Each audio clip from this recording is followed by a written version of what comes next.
नमस्कार। Spine surgery आज के दिन में एक इम्पॉर्टेंट सर्जरी बन गई है। स्पाइन यानी कि रीढ़ की हड्डी, इसके बहुत सारी डिजीजेज होती है जिनके लिए स्पाइन सर्जरीज की जाती हैं। Commonly slip disc, deformities, instabilities, fractures, infections such as TB etcetera और ट्यूमर्स, अक्सर डिजेनरेटिव कंडीशन जैसे lumbar canal stenosis, cervical stenosis, atlantoaxial dislocation, इन सब में स्पाइनल सर्जरीज की जाती है। पहले के ज़माने में स्पाइन सर्जरीज के रिजल्ट बहुत अच्छे नहीं होते थे, लेकिन अब technological advances as well as neurological advances के रहते हुए आज ये एक बहुत ही सेफ, कंपैरेटिवली सेफ सर्जरी बन गई है। स्पाइन के प्रॉब्लम्स में ऑलमोस्ट 90 to 95% मेडिकल मैनेजमेंट होता है। 4 से 5% केसेस में ही स्पाइन सर्जरीज की जरूरत पड़ती है। सर्जरीज बहुत सारी होती हैं, अक्सर आप इसके बारे में हम पहले भी डिस्कस कर चुके हैं और आगे भी डिस्कस करेंगे।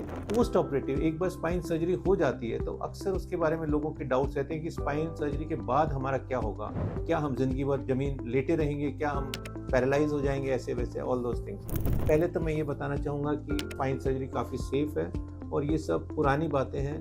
विद एडवांसेस आज ये सब नहीं होता। Next, immediate post op care क्या की जाती है? सबसे पहले मेडिकेशंस। जब एक पेशेंट का स्पाइन सर्जरी हो जाता है तो सबसे पहले मेडिकेशन यूजुअली एंटीबायोटिक्स होती हैं, पेन किलर्स, जिससे कि आपको तकलीफ ना हो, जो कि NSAIDs भी हो सकती हैं और मॉर्फिन डेरिवेटिव्स भी हो सकती हैं।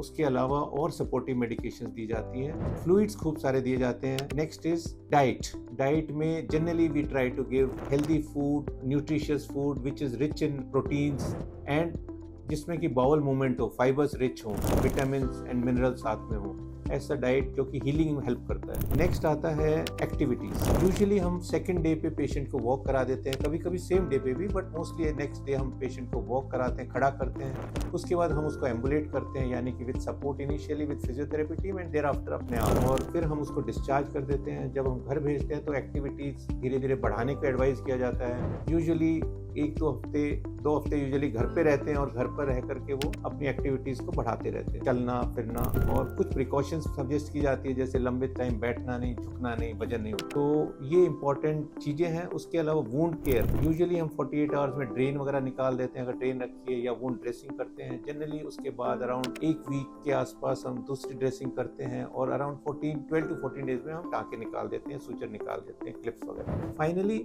ऐसी क्या रिक्वायरमेंट, ऐसी क्या सिचुएशन है जब आपको बीच में डिस्चार्ज के बाद इमीडिएटली वापस डॉक्टर के पास आना चाहिए या ER में रिपोर्ट करना चाहिए?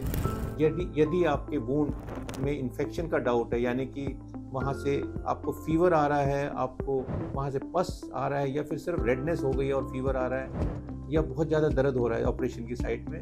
दूसरी चीज़ होती है कि यदि आपके पाँव में सडनली वीकनेस डेवलप हो गई है, या आपके पाँव में दोबारा से दर्द होने लगा है, या दोबारा पाँव में झंझनाहट, सुनपना वगैरह होता है, तो ऐसी कंडीशंस में आप, और या ब्लैडर इन्वॉल्वमेंट हो जाता है, तो ऐसी कंडीशन में आप इमीडिएटली वापस। ये कुछ बड़ी मोटी कुछ इंपॉर्टेंट चीज़ें थी post operative care of spine के बारे में।